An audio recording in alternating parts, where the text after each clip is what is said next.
ఆరోసారి ప్రపంచకప్ బరిలోకి దిగిన Portugal star ఆటగాడు క్రిస్టియానో రొనాల్డో ఫామ్లోకి వచ్చాడు. మొదటి మ్యాచ్లో పెద్దగా ప్రభావం చూపించని అతడు రెండో మ్యాచ్లో ఉజ్బెకిస్తాన్పై అదరగొట్టాడు. 2 గోల్స్ సాధించి మరీ తన జట్టు విజయంలో కీలక పాత్ర పోషించాడు.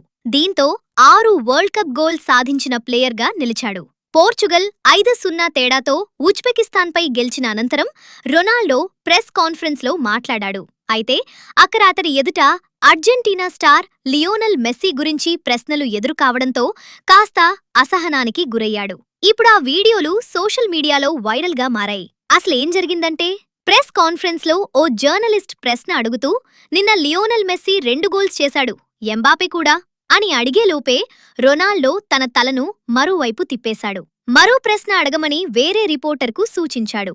అయితే మీరు అడిగే ప్రశ్నను బట్టి నా సమాధానం ఉంటుంది, లేకపోతే లేదు అని వ్యాఖ్యానించడం వీడియోలో రికార్డైంది. నా కౌట్కు కొలంబియా, ఇంగ్లాండ్ను నిలువరించిన ఘనా టోర్నీలో అర్జెంటీనాతో మ్యాచ్ ఆడాల్సినప్పుడు ఎలా భావిస్తారు అనే ప్రశ్నకు రొనాల్డో సమాధానం ఇచ్చాడు. ఇప్పుడా ప్రశ్నకు సమాధానం ఏం చెప్పాలో తెలియటం లేదు. ఇది అర్థంలేని ప్రశ్న, కానీ ఆ జట్టుతో మ్యాచ్ అద్భుతంగా ఉంటుంది అని తెలిపాడు. ప్రెస్ కాన్ఫరెన్స్ ముగించుకుని వెళ్తుండగా ఓ విలేకరి మెస్సీ హ్యాట్రిక్ కొట్టాడు అని ప్రస్తావించగా, ఇతరుల గురించి నేను పెద్దగా పట్టించుకోను అని సమాధానమిస్తూ వెళ్ళిపోయాడు.